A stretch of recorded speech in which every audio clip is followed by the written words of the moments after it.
भारत के राजनीतिक इतिहास में वैदिक काल के बाद प्राचीन भारत के प्रथम चक्रवर्ती सम्राट थे चंद्रगुप्त मौर्य। अपने समय के वे सबसे शक्तिशाली राजपुरुष थे।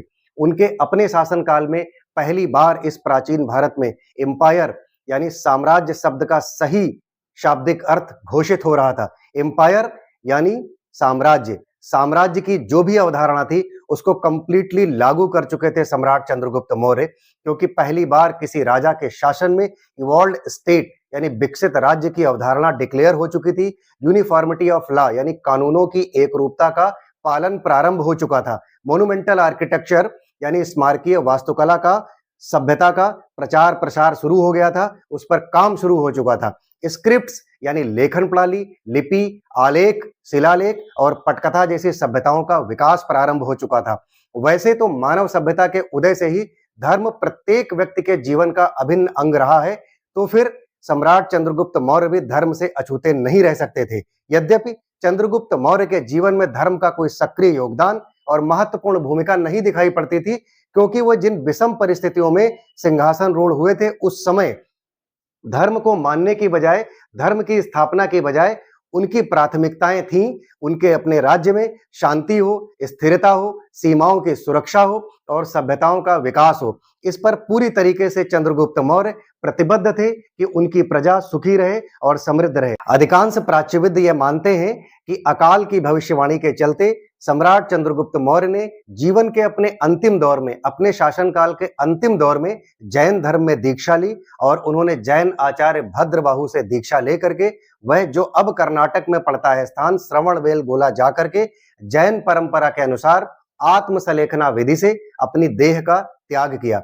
हालांकि इस विषय पर भी मतैक्यता देखने को नहीं मिलती है। हालांकि सम्राट चंद्रगुप्त मौर्य 321 ईसा पूर्व से 297 ईसा पूर्व में हुए जो मौर्य साम्राज्य के संस्थापक थे, भारतीय इतिहास के महान शासकों में से एक थे। उनकी उपलब्धियों को उनके निजी जीवन, उनके राजनीतिक जीवन और उनकी शासन प्रणाली के संदर्भ में आज भी समझे जाने की आवश्यकता है, जो आज के भारत के लिए भी बहुत उपयोगी साबित होगा। सम्राट चंद्रगुप्त मौर्य का जन्म मगध क्षेत्र के एक साधारण परिवार में हुआ था। कुछ जैन और बौद्ध धर्म के ग्रंथ उन्हें निम्न कुल का मानते हैं, वहीं अन्य कई धर्म ग्रंथ उन्हें क्षत्रिय और मौर्य वंश से भी जोड़कर देखते हैं। सम्राट चंद्रगुप्त मौर्य के जीवन में एक बड़ा परिवर्तन तब देखने को मिला जब उनकी मुलाकात मगध के ही राजा धनानंद के राज्य में एक धर्मगुरु के रूप में आचार्य चाणक्य से हुई। और आचार्य चाणक्य का चूंकि उसी धनानंद ने भयंकर अपमान किया था जब उन्होंने अपने राजा को आने वाले संकटों से सचेत करने की कोशिश किया था। आचार्य चाणक्य ने एक साधारण से नवयुवक को सम्राट चंद्रगुप्त बनाने में अपनी प्रमुख रूप से राजनीतिक गुरु व सलाहकार के रूप में बहुत महत्वपूर्ण भूमिकाएं निभाई। हालांकि इस पूरे घटनाक्रम में प्रतिशोध, घृणा और अपमान का बदला भी पूरा होता दिखाई दे रहा था। चंद्रगुप्त मौर्य ने यूं तो कई सारे विवाह किए, लेकिन उनके जीवन में विवाह का एक प्रमुख स्थान रहा जो उन्होंने यूनान के सेनापति सेल्यूकस की बेटी हेलेना से किया था। इस विवाह के पश्चात मगध और यूनान के बीच कूटनीतिक और राजनीतिक रिश्ते भी काफी अच्छे हुए और इन्हीं दोनों से जो एक संतान हुई जिसका नाम था बिंदुसार, वही मगध का यानी पाटलिपुत्र का अगला शासक भी बना।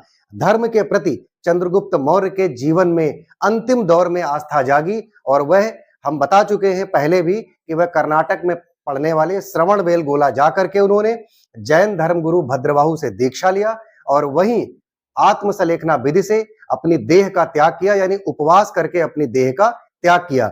सम्राट चंद्रगुप्त मौर्य ने आचार्य चाणक्य के नीति निर्देशन में मगध के शक्तिशाली नंद वंश को परास्त किया। लगभग 321 ईसा पूर्व उन्होंने नंद वंश के शासक धनानंद को हराकर मगध पर कब्जा किया और यहीं से उन्होंने मौर्य साम्राज्य की नींव रखी। इसके बाद चंद्रगुप्त मौर्य ने अपने साम्राज्य के विस्तार में उत्तर पश्चिम में सिंधु नदी से लेकर के दक्षिण में कर्नाटक और पूर्व में बंगाल तक अपने राज्य का विस्तार किया। उनका साम्राज्य उस समय के भारत के उपमहाद्वीप का सबसे बड़ा साम्राज्य था। उन्होंने उस दौर में जब सिकंदर विश्व विजेता बनकर के इस हिंदुस्तान की धरती पर आ रहा था और इस देश के एक बड़े शासक को पंजाब की सिंधु नदी के तट पर हरा चुका था, उनका युद्ध पोरस के साथ हुआ और पोरस एक शक्तिशाली राजा थे। भयंकर युद्ध हुआ, लेकिन उस युद्ध में पोरस को हार का सामना करना पड़ा। उसके बाद कुछ भौगोलिक परिस्थितियां ऐसी बनी कि सिकंदर को वापस जाना पड़ा। वापस जाने के बाद सिकंदर ने अपने सेनापति सेल्यूकस निकेटर को हिंदुस्तान में साम्राज्य के विस्तार के लिए भेजा, जहां आज के पाकिस्तान और अफगानिस्तान के तटीय सीमाओं पर सेल्यूकस निकेटर का और सम्राट चंद्रगुप्त मौर्य के बीच एक भीषण युद्ध हुआ और उस भीषण युद्ध में सम्राट चंद्रगुप्त मौर्य ने सेल्यूकस निकेटर को हराया और हारने पर सेल्यूकस इतना ज्यादा प्रभावित हो चला कि उसने अपनी बेटी की शादी भी सम्राट चंद्रगुप्त मौर्य के साथ कर दिया और कई सारी संधियां हुई। उन संधियों में तमाम सारी दूर तक की सीमाओं तक सम्राट चंद्रगुप्त मौर्य ने अपने राज्य का विस्तार किया। तमाम सारी संधियां हुई। इन सभी संधियों के पश्चात सम्राट चंद्रगुप्त रुके नहीं, अपनी सीमाओं का विस्तार करते रहे। सम्राट चंद्रगुप्त मौर्य का शासन वाकई अद्भुत था, वाकई अद्वितीय था और आज के राजनीतिक दौर में भी प्रासंगिक है। चंद्रगुप्त मौर्य का शासन अत्यधिक केंद्रीकृत था।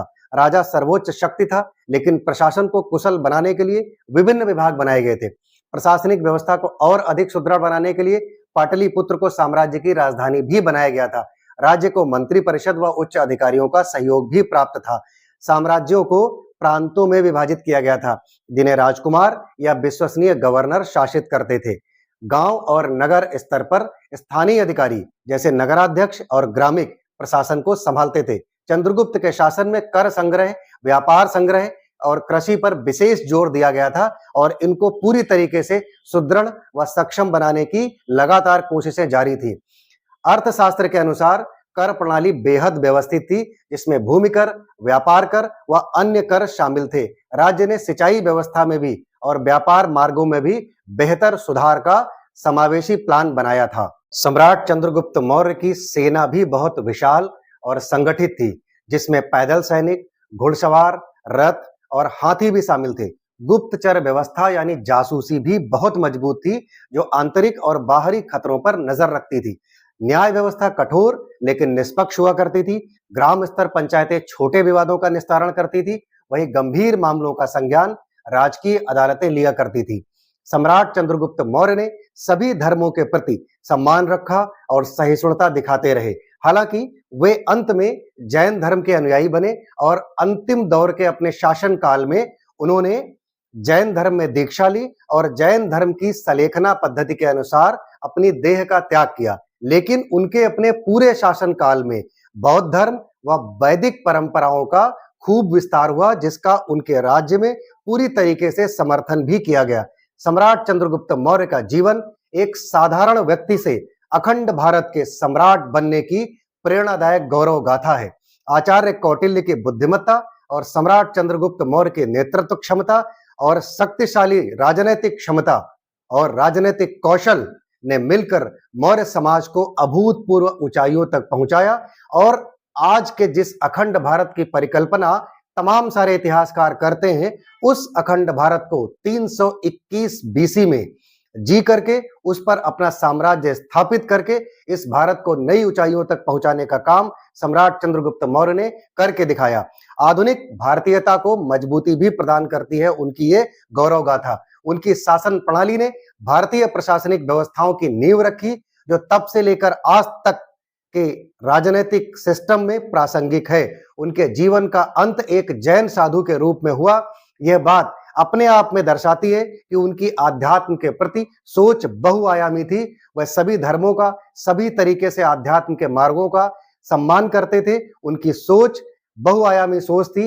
वह हर तरीके के मार्गों का, हर तरीके के विचारों का सम्मान करते आए हैं। सम्राट चंद्रगुप्त मौर्य के जीवन की गौरव गाथा यूं तो कुछ मिनटों में नहीं समेटी जा सकती, लेकिन फिर भी मैंने कोशिश करके अपने इस वीडियो में सम्राट चंद्रगुप्त मौर्य के जीवन की राजनीतिक व्यवस्था पर, शासन व्यवस्था पर और न्याय व्यवस्था पर प्रकाश डालने की कोशिश की है, जो आज के राजनीतिक व्यवस्था में कितना प्रासंगिक है। इस पर आपके अपने क्या विचार है, मेरे वीडियो के कमेंट सेक्शन में जरूर दाखिल कीजिए और सम्राट चंद्रगुप्त मौर्य के सम्मान में आप अपनी उपस्थिति मेरे वीडियो के कमेंट सेक्शन में जरूर दर्ज कराइए। अब तक अगर आप हमारे चैनल पर नए हैं तो आप हमारे चैनल को सब्सक्राइब कीजिए। मेरे YouTube channel the real talk show को सब्सक्राइब करें, Facebook page the real talk show को फॉलो भी करें। मेरे वीडियो में कमेंट जरूर दाखिल करें, शेयर करें अगर वीडियो आपको अच्छा लगा हो तो। धन्यवाद। जय हिंद, जय भारत।